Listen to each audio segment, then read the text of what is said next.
Actually not bad in here. No, it's actually pretty nice in here. It's because the sun's shining through. Yeah.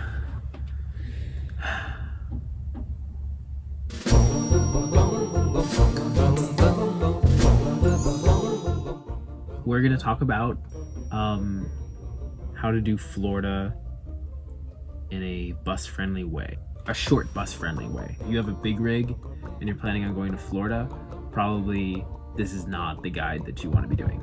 Smalls is definitely able to fit in a lot of places that a large bus, a full-size bus cannot. He's a Class B. He's only like 25 feet long. He's not very wide either. He's pretty small. He fits into one parking spot, so. Smalls is pretty easy. He's just a tiny bit longer than a van. About 6 weeks we were gone, and our entire budget for that, food, fuel, fun, $2,000. Mind you, we could have spent less, but we considered this our honeymoon, so we wanted to do a lot of really fun things. We probably could have done it for like $8,000 to $1,000. Yeah. If you want to do it on the cheap and just be in warm weather for the month of January and February and March, then Florida is definitely the place to go for warmth. But if you're going to have fun, then there's definitely some things that we would recommend that are on the cheaper side. So we don't have bikes or a kayak, and if you have bikes or a kayak or like a tandem kayak or 2 kayaks, that'll save you a lot of money. We spent a lot of time at state parks, so if there was a state park that you can go to in Florida, odds are it has water on it. You could stay there all day. So we would find a nice spot for us to park with sun on it. We would walk to the beach and we'd spend most of the day there at the beach. And then we'd come back and we'd make lunch in here. We'd take a nap there. We'd chill there. We could work there. Like, you could spend all day there. The first major town we stopped in was St. Augustine, and we did a trolley ride, jump on and off.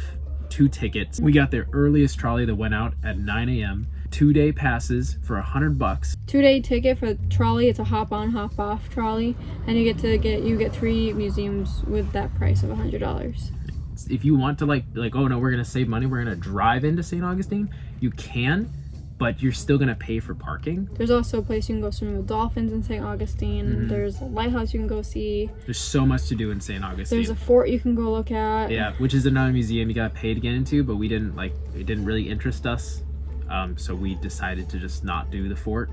But if you have a national parks pass, then you get into the fort for free. Oh yeah, we don't have a national parks pass. So we liked St. Augustine. It was definitely worth it to be there for 2 days for us. And there's 2 really nice Cracker Barrels within the drivable distance of St. Augustine. Can we talk about Cracker Barrels for a minute? After this truck passes? Okay, Cracker Barrels. You can stay there for free overnight. If you drive to the back of Cracker Barrels, they have RV parking, and there's rigs parked back there, and there's big rigs parked back there, and there's truckers back there, and you can park there for free and spend the night there. Be friendly. Like at Cracker Barrels, it's the place to be friendly because you have a lot of people with the same exact mindset that you have. I want to get to somewhere warm. So if you see somebody with a similar rig that you have, that's an inn, talk to those people, find out what they're doing. We actually clicked with our friends Lauren and Kyle in a Cracker Barrel. In St. Augustine. In St. Augustine. Our first night in St. Augustine, we met them and then we started traveling with them. Be friendly at those places because you can get a lot of information from other travelers and you can exchange that. Yeah, even if you don't want to travel with them, you can stay in contact and get some really good deals and stuff. Like when we went to Key West, we actually split the cost of a golf cart, and that saved us a lot of money. Yeah. So that way we didn't have to like buy scooters and spend more money or. So make friends. Making friends will save you money. It really will. If you want to do stuff. The more people that you have to split a cost, the cheaper something's going to be. So after St. Augustine, we went to Juniper Springs, and at Juniper Springs, they have a campground there. It's $30 a night, but you can have 2 rigs or 2 cars parked there. I don't think you can have 2 full-length rigs. Yeah, we had 2 Class Bs, so our friends Kyle and Lauren had a Class B technically, and we have a Class B. So we were able to split the price because you were allowed to have 2 like cars parked on one campsite. So it was $15 a night for us, and they had showers there, and then they have a really nice natural spring there that you can go swimming in. It's 72 degrees year-round. So we went swimming there, and they have a lot of hiking trails that you can go visit, and they have like each individual campsites where you can have your own like fire. We didn't do a lot of. I think that was the only campsite that we did. like pay for campsite. Yeah, that was the only paid for campsite that we did. We actually did decide to do Universal. We were really set on Harry Potter World. This is our honeymoon. We want to do this. Would we recommend it? I mean, to be honest, if we could just pay for the Harry Potter, that's all we would pay for. Harry Potter World, we spent half the day there really just taking pictures, and the Hagrid's ride is amazing. It was a lot of fun. She rode it twice. No, yeah. I'm not a roller coaster person. I don't do roller coasters. Take your own snacks in if you want to save money. Bring your own lunch. We brought our own lunch, snacks. We brought our own water in, and we didn't buy like any souvenirs or anything. We bought butterbeer because we needed to try. You gotta buy butterbeer. And then from there we headed out to the east shoreline, and we honestly just drove down. So we just kept headed south. So we stopped at different beaches along the way. And Miami is stressful as all get out. So just avoid Miami. So with that, we could talk about the Keys. Getting to the Keys with your rig. So just forewarning, there's no Cracker Barrels in the Keys. Because there have been so many van lifers, bus lifers, and just big rigs going down to the Keys trying to park for free. It's not a thing. So if you try and stay anywhere overnight there, you're gonna get knocked on. You're not gonna get a ticket, but you probably will get knocked on. There are beaches that open at 6 a.m. So if you get somewhere at 12 a.m. and sleep for a few hours and then go straight to the beach that opens at 6 a.m. After we got knocked down at 5 a.m., that was the first night there. We went to the beach that opened at 6 a.m. And that's the day that we rented a golf cart. We rented a golf cart, which was a lot of fun. If you can do that and split it the cost, again, we did it with Kyle and Lauren, which is great because otherwise it's really expensive to rent a golf cart for the day. But it was made exploring the Keys so much easier. We were exploring the Keys. We went to like one of the most popular streets in Key West and did all the shopping areas there. But we came back to our rigs at the end of the day around like 5 or 6 in the afternoon, and there was a police officer sitting there waiting for us to get back, and he pulled up to us and he's like, you guys can't be parked here, because apparently it was like a no RV parking area, which we didn't know about. And he was like, yeah, you guys have to leave. And he stayed and waited for us to leave until we left. There is Fort Zachary Taylor that you can park at for, like, you pay, and that's a state park, and that's all the way down at the very tip of Key West. But it's like $8 to get into that, and there's a fort you can see, and there's a lot of things to do. There's outside showers. So then the next night, when the cop caught us and told us we had to leave, we just left that night. We drove off the Keys and left that night. We felt like we were doing something illegal, like escaping. If you want a really nice beach experience with some really nice sandy white beaches, and go to Naples. Naples is really nice. It's a state park, so you have to pay to get in, which is nice because then you have parking that is guaranteed. If you zoom in on Google Maps and it says public parking, odds are that you have to pay for that. And if you find any free parking, or you know of any free parking, get there as early as possible. If that parking spot is available at 6 a.m., be there at 6 a.m. So after the Keys, we were looking at our Everglades National Park, but we just ran into a lot of financial issues with that. Well, not really issues, but it was just like you have to pay $30 to get in. They don't allow pets, even if they're in your vehicle, because of the alligators and because of heat exhaustion and blah, blah, blah, even though our air circulated. And our cats lived in the bus for 6 weeks in Florida, and they were completely fine. The Everglades, we didn't really find anything to do there. There's a lot of stuff to do in the Everglades.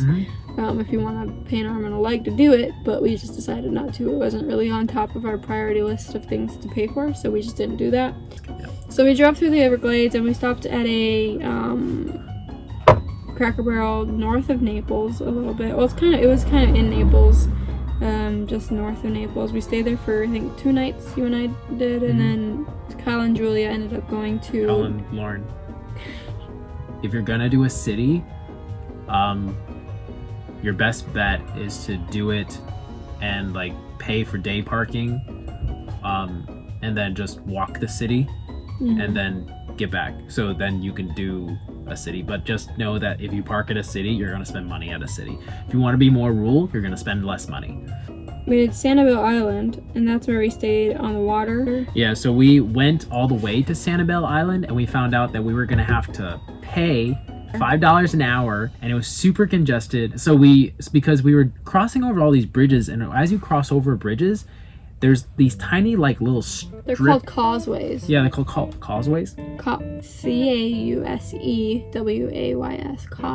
Causeways. And there's free parking at these places. It's just a pull up and stay. And it's very skinny, and there's a beach on either side of the road. There's a bunch of rigs there. You pull up, there's people fishing, there's people boating. People just pull up right there and set up a chair and just stay there all day. And then it's really nice. Yeah. Some people get away with parking there overnight, but we didn't try that. Sarasota. Stayed there for a couple of nights. We hit the farmers market in Sarasota. The farmers market is on Wednesdays, and they have a lot of options there. It was a really nice farmers market. If you're vegetarian or vegan, like that Sarasota farmers market is incredible. On Wednesdays only, from like 9 a.m. to about 2 p.m. I would probably hit more farmers markets if we were to do this again. And then we went to Myakka State Park. And we rented bikes there. It was nice, but I wouldn't visit Myakka again. It was not really much of anything exciting. Yeah, Myakka is just your basic state park. If you want to stay there all day, then stay there all day.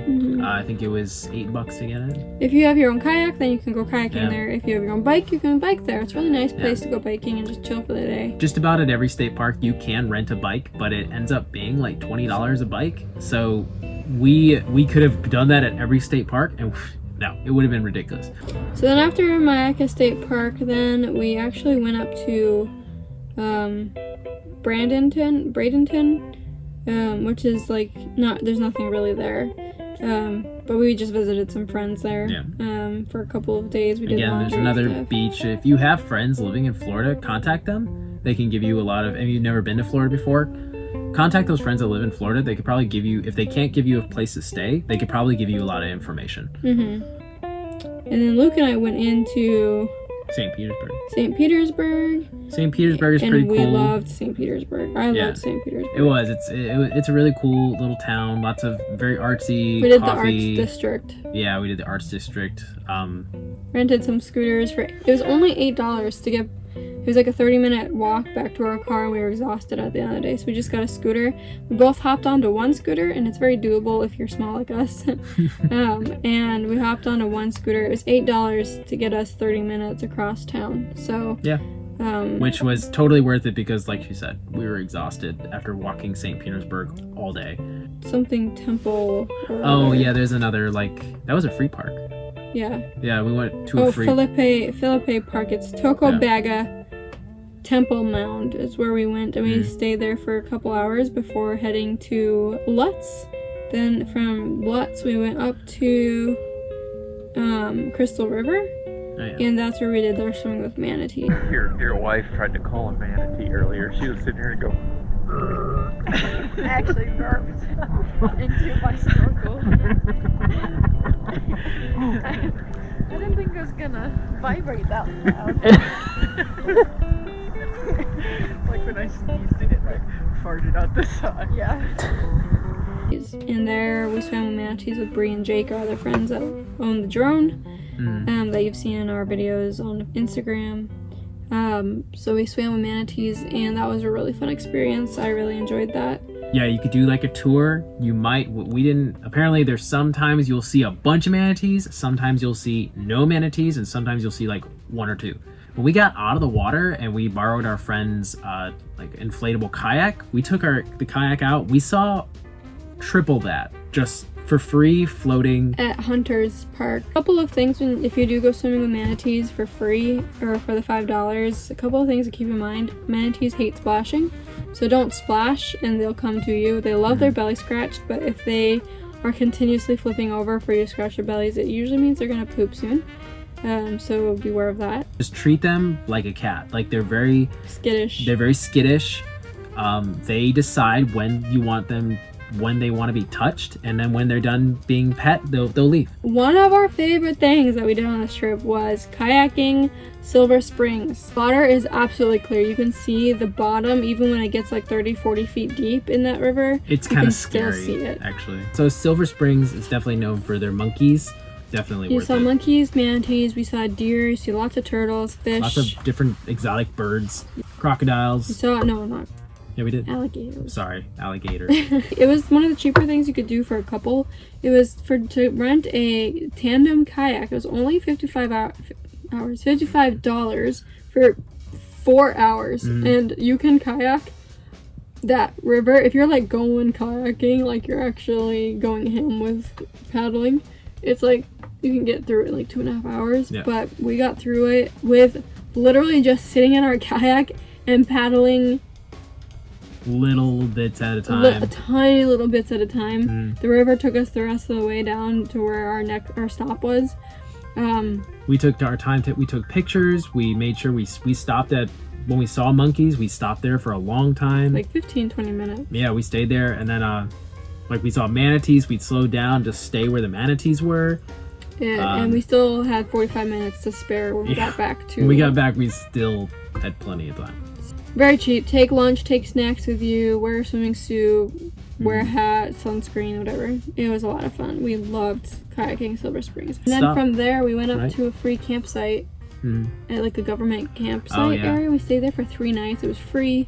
Basically, you just pull up and there's nothing there. There's no plugins. We got lucky. There was water at this one, so I mean, you're not going to find water at all government land, but government land is basically a place for hunters. So that was our last stop, and then we ended up just heading the rest of the way up. A few notes. We did have 2 cats this entire trip.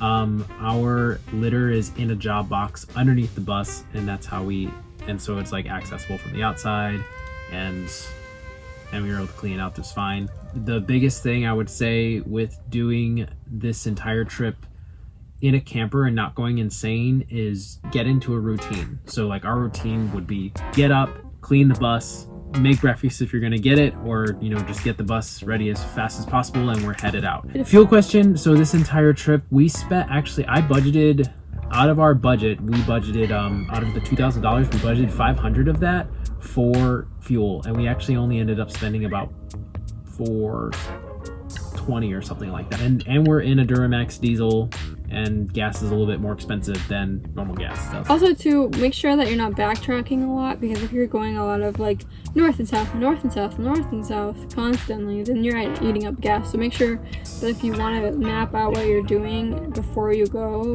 so that way you can just keep going in one direction instead of going back and forth. But be okay with parking somewhere that's not super luxurious for the night, and you'll save a lot of money to do fun things during the day. Remember that like state parks are the cheapest parking that you're going to be able to find. If you want to just stay on a beach all day, stay there all day, get all your money's worth and stay there all day. Get up early, stay up late, have a good time, be safe. Things we wish we had: kayak, bikes, and snorkel gear. But we ended up buying snorkel gear at Walmart, so you can do that in Florida too.